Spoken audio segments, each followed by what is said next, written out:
Welcome to Nasdaq TradeTalks. I'm your host, Jill Malandrino, Global Markets Reporter at Nasdaq. Joining me at the market site in Times Square, New York City, we have Michael Romer. He's a managing partner over at Romer DeBoss. We're going to take a look at SALT and tax reform, how that's impacting blue states, real estate, and potentially the economy. Michael, thanks so much for joining us at Market Site. And SALT, it's a big issue for blue states, particularly in California and New York, where taxes can be as high as $50,000 annually. It is a huge issue for us, Jill, and as a real estate attorney here in New York, where we're seeing this on a regular basis. From when the tax cuts went live, we had the personal income tax levels drop in most brackets. The corporate income tax levels came down. But when the government giveth, they taketh away sometimes. And in this case, we actually had the SALT cap, where you have a $10,000 cap on the amount of state and local income taxes that can be deducted on an annual basis. Now, in high tax blue states like New York and California, this had a serious impact because we had tax levels reduced. But then along the same lines, we also had a reduction of the deductions. So that had an impact. It's also having an impact on the property values. So when you're looking at $10,000, it's effectively eliminating the ability for many to deduct their property taxes. You know, I have a friend of mine, I was talking to him this morning about this, and his property taxes are $20,000. The cap is $10,000. Yeah, and I've noticed that too. I was going through the New York Times real estate section this morning, and you could see the reduction in prices just even over a number of 10 to 20 weeks. It's not even the houses that have been on the market for a year or two. It seems as if it really is translating to real estate prices in our market now. It is, and it is translating, but it's hurting the market's ability to appreciate. So when you're looking at the property values, this friend that I was talking about, using him as a hypothetical, the property value of the home he purchased 14 years ago is basically the same as it is today, but taxes have doubled. And now this person has also lost his ability to deduct those taxes.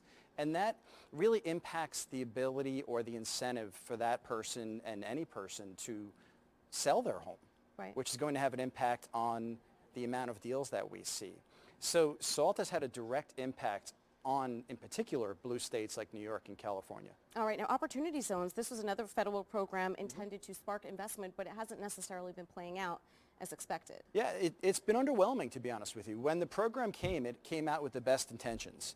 And the purpose really there was to revitalize low-income areas, to encourage job opportunities by taking properties that might be in poor condition, revitalize them, and businesses to move to those properties.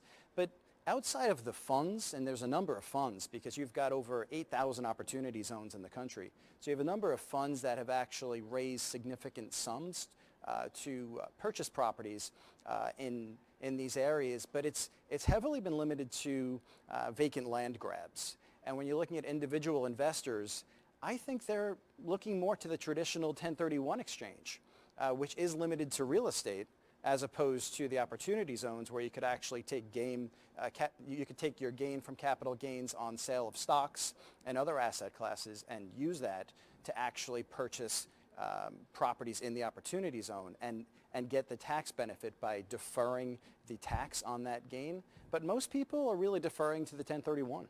All right, now moving along to interest rates, that has been a bright spot when you look at the housing market, historically low between 1% and 3%. That's got to be good for housing, maybe not necessarily in New York or California, but other parts of the country, that's got to be helpful for the market. You have to give the Trump administration credit on this front because they were out in the forefront and very adamant about the Fed not increasing rates. And you had not only no increases, but you had 3 decreases in 2019. And then we got some positive news at the end of 2019 where there really were no plans being discussed to increase the rates going forward.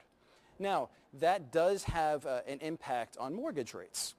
You're looking at the 30-year fixed mortgage rate of approximately 3.7%. That should bode well for more activity going into 2020. All right, now let's wrap it up here with potential policy changes in 2020. What are you looking at there? Well, one thing that is being discussed that we're hearing a lot about is Freddie Mac and Fannie Mae, it's a tongue twister, coming out of conservatorship, effectively those institutions being privatized. Now, that could have a direct impact on what mortgage rates would look like, how much can be lent. But at the end of the day, I really think that would take a bipartisan effort. And in this political environment, I'm really not seeing that happening. But the Trump administration, that is on the agenda to actually take Fannie and Freddie out of conservatorship. How come Republicans are looking for the dissolution of these government agencies? Well, the Republicans in this instance, and in fact 2 senators are actually proposing a bill now to effectively dissolve these institutions.